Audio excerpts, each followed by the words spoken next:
আসসালামু আলাইকুম।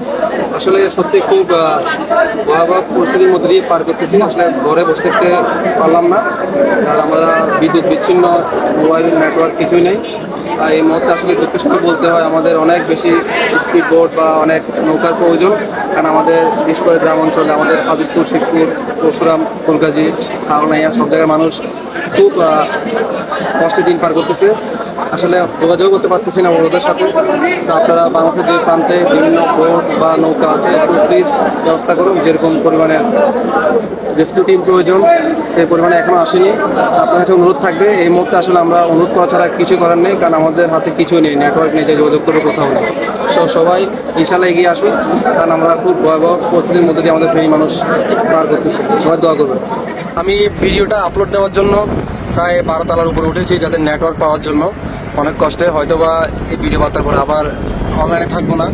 অবশ্যই আপনারা যারা আসবেন সহযোগিতা করবেন, অবশ্যই টাং রোডে আসবেন, এখানে অনেক স্বেচ্ছাসেবী কর্মী আছে। অবশ্যই আমাদের গ্রামে বিশেষ করে লস্করহাটের পর বাজিলপুর, শিবপুর ওদিকের মানুষ বা রেস্কিউ টিমও যেতে খুব ভয় পাচ্ছে, কারণ এখানে আসলে প্রশিক্ষণপ্রাপ্ত রেস্কিউ টিম ছাড়াও এখানে কেউ যাওয়ার সাহস পাচ্ছে না। আপনারা চেষ্টা করবেন সামাইয়া আরও উপজেলা, পরশুরাম এদিকে গিয়ে যাতে মানুষগুলো উদ্ধার করেন। তাদের চেয়ে এখন খুব বেশি প্রয়োজন মানুষের জীবন রক্ষা করা। আমাদের টাং রোডে বর্তমানে কয়েকটা লাশ পড়ে আছে, কারণ দাফন করার মতো কোনো ভালো শুকনো জায়গা নেই। অনেক হিন্দু মানুষও মারা গিয়েছে, আসলে শ্মশানে নিয়ে যাওয়ার মতো অবস্থায় নেই।